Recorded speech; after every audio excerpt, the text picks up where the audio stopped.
And what's going on, guys? This is the Club of the Man 1993, and I am back. For those of you who tried to tune into this review when I first started, I apologize. I noticed an error in the title, so I terminated the broadcast and I started over. But yes, I am back. For those of you who've been watching closely, I was out of town this past weekend. I went on my first wedding gig out of town for the first time in my career.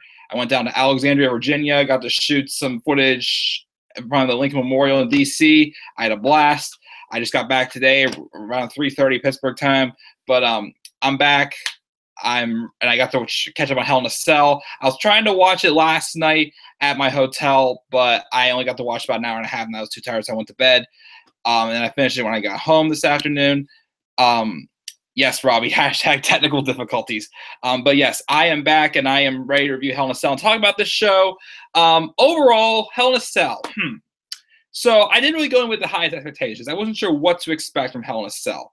I thought it was going to, if it was going to be really good or if it was going to be really bad. I was hoping we would not get Battleground again because that pay-per-view didn't really have the best build for it either.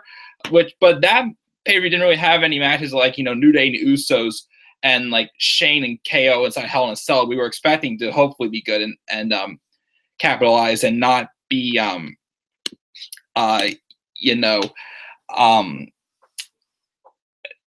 and then not just go over. And oops, Robbie just put me on the list. You know what happens like when you put the wrong pay-per-view name in your live review title? You just made the list. Yep, I deserved it, Robbie. That was my bad. But after watching Hell in a Cell, I think for the most part, take away from some of the results, because some of the results I wasn't happy about. For the most part, I enjoyed all but I'd say two of the matches, I'd say.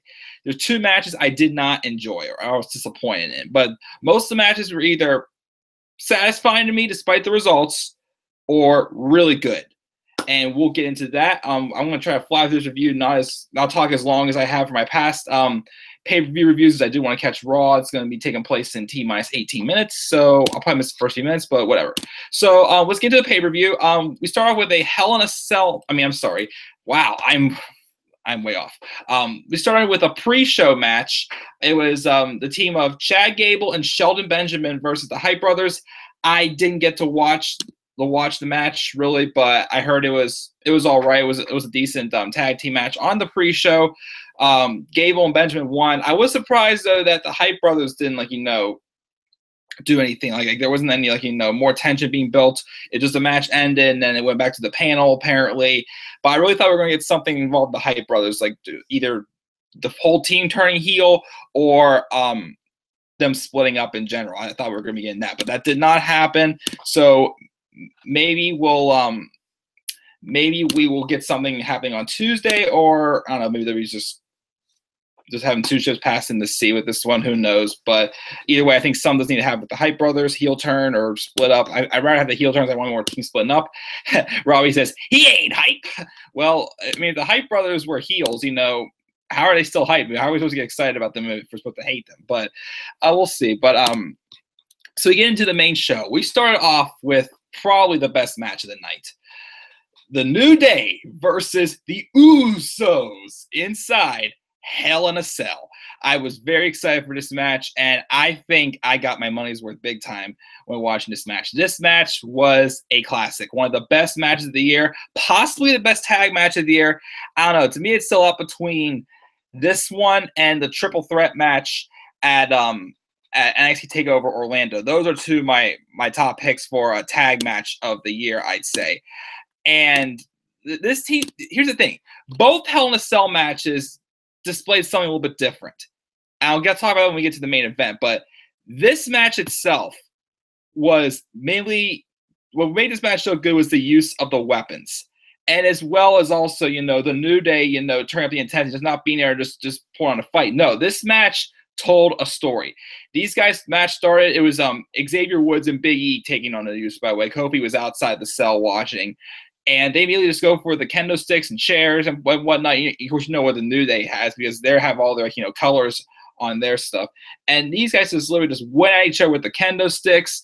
There was Xavier Woods surprisingly used a trombone. I was really surprised because Xavier Woods had like a big meltdown whenever Chris Jericho did destroy Francesca, the first one, but he had another one right underneath the stage as well. And they use chairs. And yes, Robbie, the mean streak and the viciousness in this match. And the thing was that it all made sense. The Usos really, turned it up even more with the handcuffing as well, both Big E and Xavier. Well, Big E only got one on him, but Xavier was got handcuffed as well. And also, I like the spot as well, wherever they put, I think it was Jey Uso in the corner, stuck with the kendo sticks as well. And I believe there was a couple kicks out of the, I think one of the Usos kicked out the big ending. I think there was a double Us without the chair. That Xavier Woods, who just looked like he was like dead, just like plopped in there like a dead fish to break up the count. He was handcuffed. He had broken up. He's like, oh. And then he took a couple beatings with the kendo sticks as well. I like the one whenever he was handcuffed to the post, and they just started just beating him down. It looked like a big scourging or whatnot. But it was these two teams literally went in there and just tried to destroy each other. They literally brought the word hell into Hell in a Cell. And that's why we always talk about, these Hell in a Cell matches need to feel like they're worthy against that Hell in a Cell. And that's why both of these matches were worthy in the build, and they delivered like they were supposed to. But excellent. It was an excellent match. Match of the night, definitely. The Usos won the match, though. I mean, I had nothing against the Usos winning. I had nothing against New Day win. But personally, I wanted the New Day to win, only because I don't want the tag titles to keep going just back and forth and back and forth. I wanted to see, the New Day retain the titles. If they are trying to give New Day like the most tag title wins, then cool. But just don't make their runs like really short in between each other, because it's just going to make their tag title runs feel useless. And why should we take it seriously if we know it's coming every time? But again, I had nothing against the Usos being tag champs either. It's just the situation. I would have rather had the New Day win.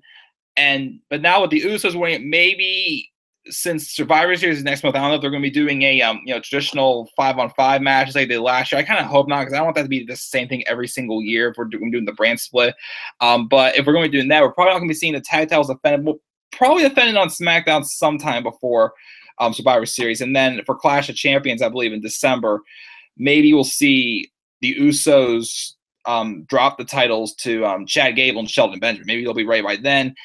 And then maybe the Hype Brothers will be a more developed heel team by then. And then maybe the New Day could take the tag titles off of them to get the next run. So, I'd say that we might be in one match with New Day and Usos. I don't know. Imagine Usos versus the Revival. Say yeah! I'd love to see that match as well.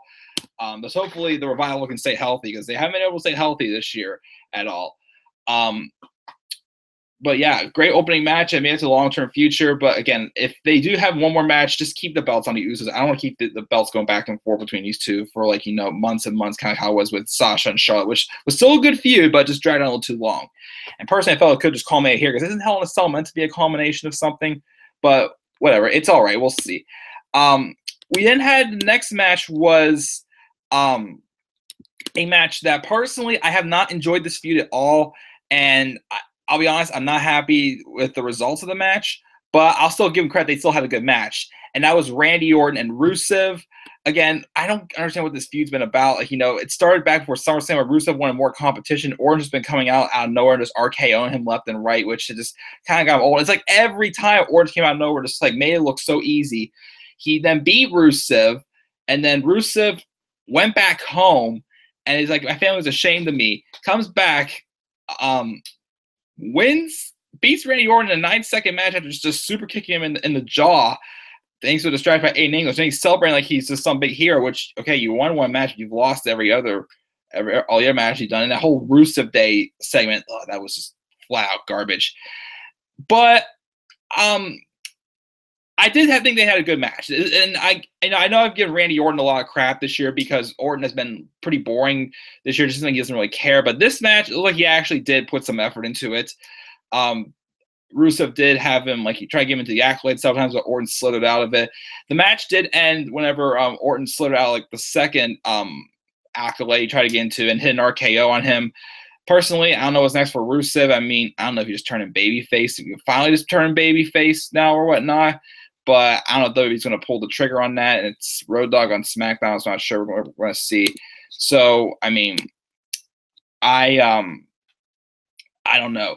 Robbie in the comments says, please don't let Usos New Day have a tag team Iron Man match. Yeah, don't do the Iron Man match. We already saw a tag team Iron Man match this year between Hardy's and the Bar, which I thought was good, but lay off on the Iron Man match as well. But getting back to Orton and Rusev, I mean, really, what's the point of continuing this feud? I mean, the match was actually a decent match. I enjoyed it. I thought they had a good match, but Rusev lost again. So, like, what direction does he really have? I mean, at this point, just have to turn him babyface.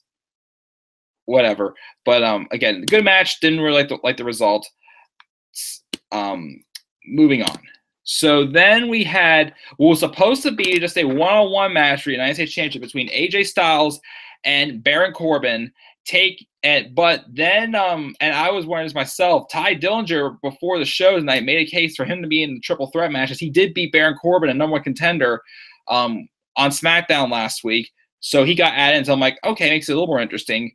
Again, this feud has been a little mad because it's been about two guys fighting over getting into the U.S. Open Challenge, which kind of did hurt the purse of the U.S. Open Challenge, in my opinion. But this match, I think, was probably one of the third best match tonight. I thought it was a really good match between these three. It was good to see Ty also get a title shot on pay-per-view as well. I mean, he has been used more lately. I know he's been more of like a pawn in the middle of this feud between Styles and Corbin. I mean, it was kind of meant to somewhat protect Styles at least, or protect somebody.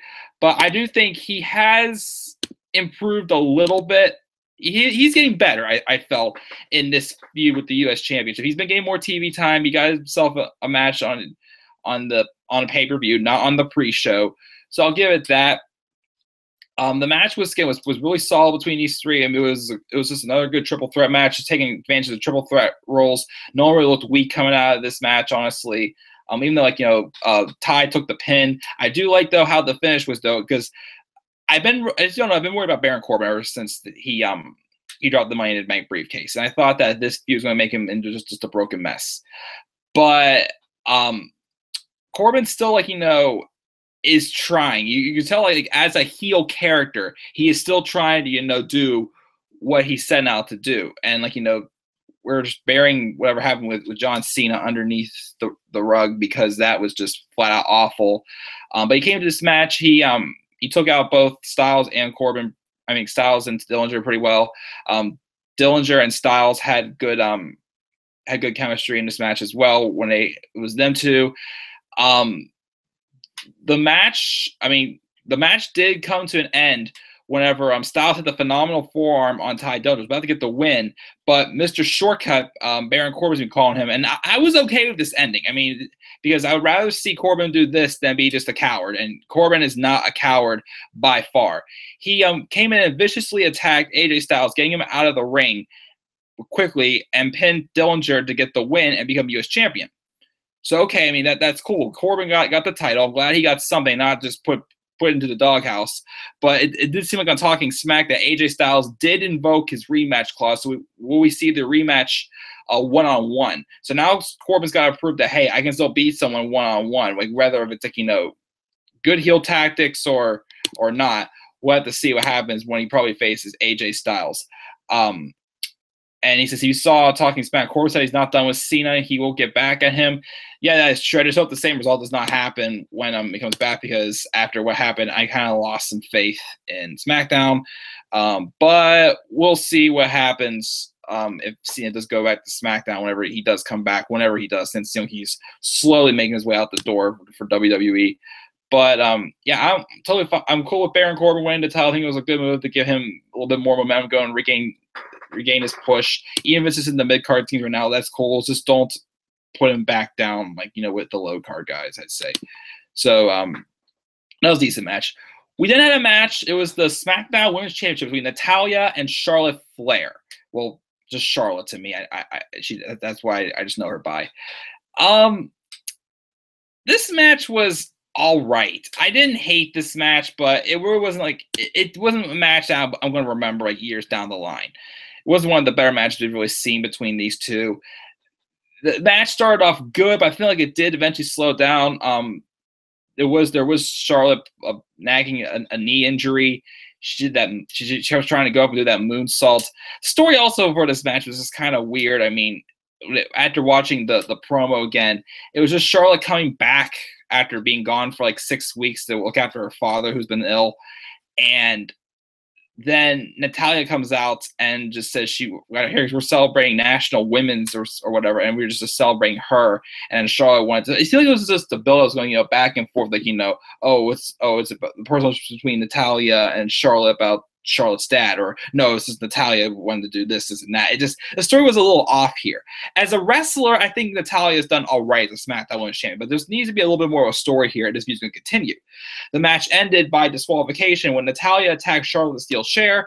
I know SmackDown's not doing Hell in a Cell, but unless they're setting up some like big stipulation match between Charlotte and Natalya down the line. I mean, Natalya was involved with with a good non-title feud with Nikki Bella earlier in the year, which they had good matches. I just hope that if they are going to go with some bigger stipulations, like a chairs match or TLC match with the women, like later in the year, maybe in December, I don't know.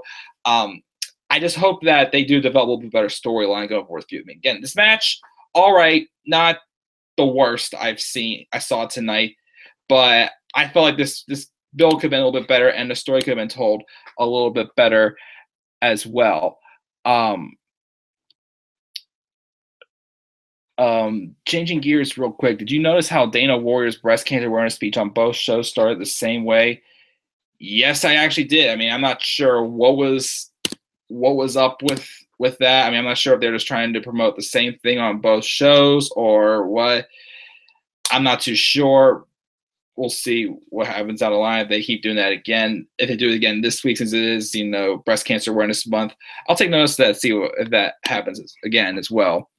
And then we had finally the return of the Fashion Files, back to basics. So I was glad to see the Fashion Files finally back. However, this segment between them, I was being like, pull back and forth, because at one moment it sounded like their previous case they were wrapping up, but that sounded like it wasn't. That whole 2B case.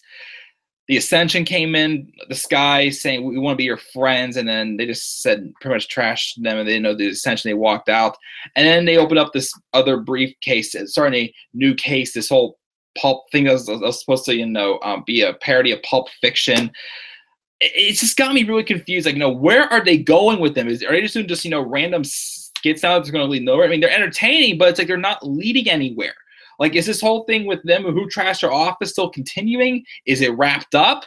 Are we starting a new case now? It's just very confusing. And you'd think that they would have finally revealed who it was that attacked them by now. It's supposed to be concluded back at Battleground. Then it just dragged on and on. Then they went off TV. They said they were going to come back last Tuesday. It didn't happen. But we're supposed to be getting this whole Pulp Fiction case thing starting on Tuesday. So we'll see what happens on Tuesday. I mean, it was good to see them back, but this needs to and yes, another case of scripted promos, and T and Coupon are joining the show. I bet Starrcade Charlotte versus Natty in a cage floor Flair for the gold like Rick did in 1983.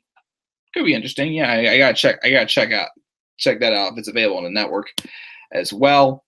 But moving right along here, we then had I can't really talk about this match too much. I can talk about the results, but not the match too much. The WWE Championship match. Jinder Mahal versus Shinsuke Nakamura. I hit a little bit of a sleepy spell because of how busy I was this weekend. And I'm not even joking. I actually did doze off during this match, so I didn't really get to pay attention that well. All I know is I woke up. I found woke up towards the end of the match where the Singh brothers were trying to get involved somewhat, but then the referee just ejected them pretty quickly. But then they tried, getting a last word in, and Jinder tried sneaking a win on Shinsuke. It didn't work.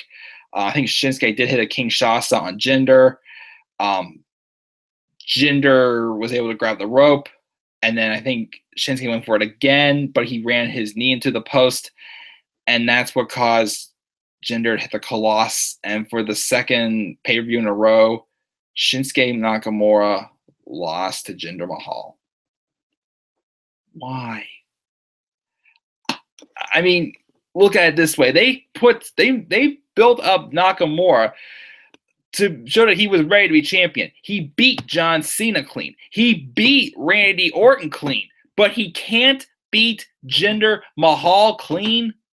Realistically, how have they made Mahal look like a credible champion, as I keep saying? He was losing. And yes, I get it.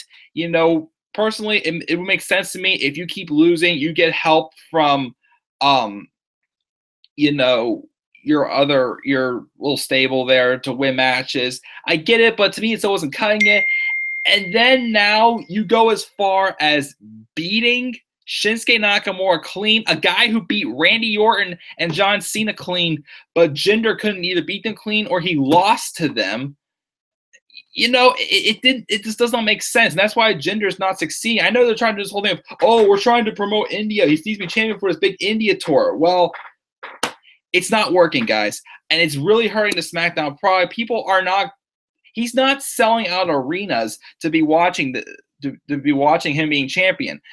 If this, again, if this is at the U.S. title or the Intercontinental title, I'm sure it would be better. But as a main eventer, it's not working. The guy you're supposed to be, looking forward to seeing the most on the show is not doing that job right now.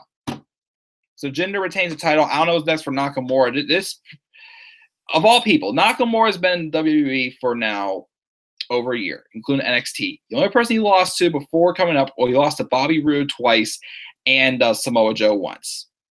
And both his main roster losses are to Jinder freaking Mahal. Come on. I'm not going to go on keep ranting because I got to get moving.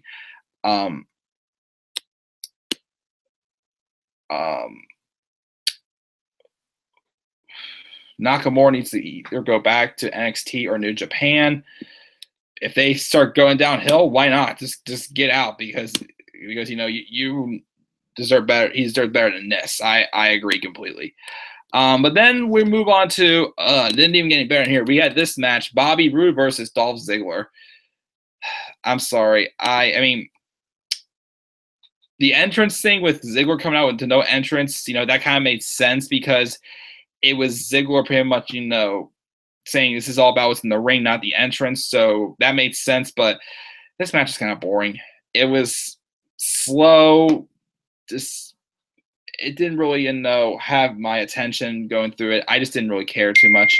Bobby Roode won after just a weird, sequence of constant roll-ups, pulling on the tights, and then Roode won after the match. Ziggler just immediately hit him with the zigzag.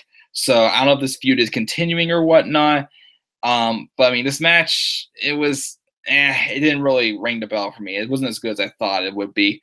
So that's probably my lowest point my lowest night point of the match, or lowest point of the pay-per-view was this match. And then finally we get into this main event. Wow.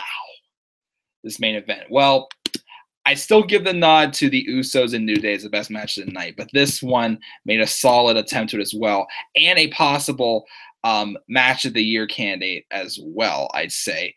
The Hell in a Cell match, Falls Count Anywhere, between Shane McMahon and Kevin Owens. Let me tell you something. I really like how this match was structured, because if it was Falls Count Anywhere, they really put both stipulations, Hell in a Cell and Falls Count Anywhere, into this match.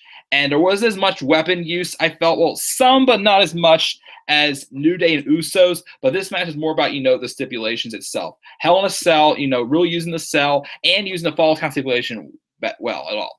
This match, I think I saw, was almost 40 minutes. It was a long match, but it was worth it the whole way. They went everywhere. They took each other to hell, as pretty much as Shane McMahon intended on doing. Well, both of them intended on doing.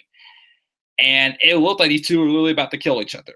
That's what it looked like. And that's another thing, too, about this pay-per-view. I don't know if you guys noticed, but this pay-per-view, for being a 7-match show on the main show, it was 3.5 hours long. They did give they gave these matches a good amount of time. I think the Usos were Usos was almost 25 minutes, and this match is around 40 minutes, I think.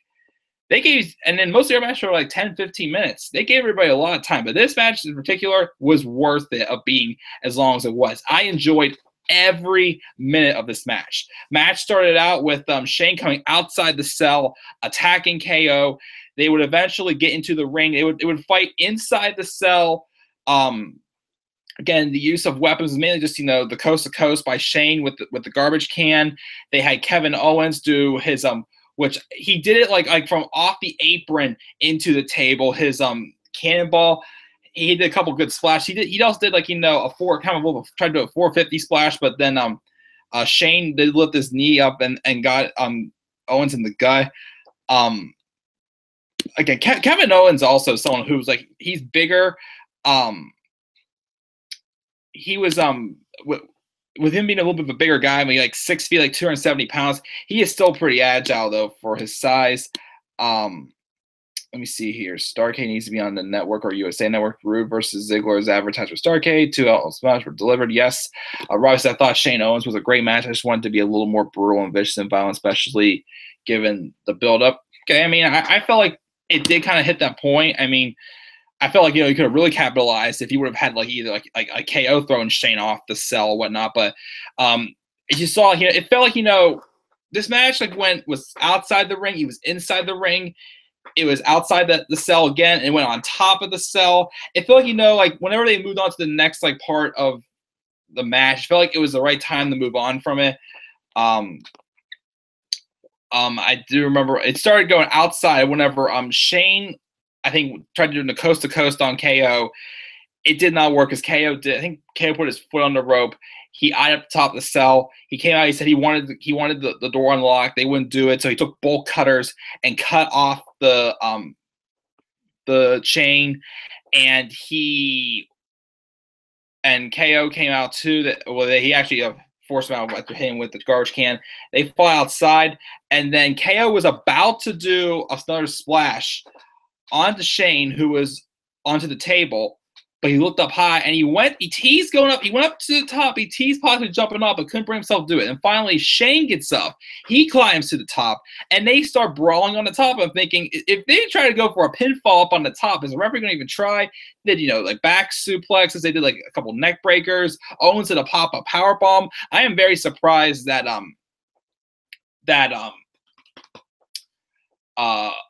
no one went through the roof on top. I can't remember at WrestleMania 32 it was, but I can't remember if they did break the cell, Shane and Undertaker, that caused him to get outside, or if Shane tried unscrewing the cell. I can't remember exactly how they got out. It has been a while since I've seen that match, but I was hoping that if they were going to get outside the cell, that it wouldn't be that case again. I feel like if they keep doing that every time Shane's at Hell in a Cell, it would, it wouldn't feel as special. But I was happy to get out there, but they brawled outside. Yes, some blood could have been also good as well. I mean, they did use the cage also in this match, but the blow came in good. We'll talk about what also you guys said in the live chat shortly as well. But then KO was trying to climb down from the cell, and then Shane gets next to him and starts slamming his head into the cell, and until KO from like 10 feet up in the air falls through the table. So like that was sick. But then Shane clears off the next table and he lays out KO. Goes to climb back up. I'm like, oh no, here he goes again. Here he goes again. Here he goes again. He's like, Shane, think about your kids. Think about your kids. Think about your family. Think about your future. Think about it all. And also, before I get to this part, I also like how, they had KO trashing at Shane's kids as well during this match. And the commentary going on inside the ring, you heard them talking, just KO trashing him. That's KO trashing at his best. But anyways, this was the big eye opener of the match. Shane goes up and is about to jump off the cell. And I'm like, Shane, don't do this. You did it once already. Don't do it again. Don't do it again. Think about your family. He does. He jumps off the cell and he's about to squash KO. But then someone comes out and pulls KO off the table. I'm like, what? Huh? And around the corner, you see Sami Zayn. Yep. So further thinking, is this Sami turning heel? Like, did he just pull KO off? Because he's been trying to tell Shane just to call this off. But the interesting part was Sami pulled KO onto Shane, and he forced the doctors away and forced the referee to start the count. So, in my opinion, if it was not a heel turn, just Sami trying to say, "Hey guys, stop this," he would have tried to tell Shane, "Stop this, don't do this, don't do this, don't do this," or whatnot. But instead, he let Shane do it, and he saved KO, so that he was signed with KO. I think it was a full-out heel turn. I'm going to be uploading a turn alert that I recorded before I did this video while I watched Raw. But I'll leave more thoughts on what I think could be in the future in store if this is a full-out Sami Zayn heel turn. Other than that, what a match. And what a decent pay-per-view. That brings me to the end of this review. Let me see here. Sami and KO versus the World. Robbie, how about Shane and Daniel Bryan versus Kevin Owens and Sami Zayn for Control SmackDown? If Bryan was clear, I'd be all for that. But that is it, guys. I want to wrap this up pretty clear because I do want to go watch Raw. Let me pull up the Twitter polls. I did post polls right last night before I went to bed. That way I can have polls to talk about in this review. Let's see what people here gave the grade for Hell in a Cell.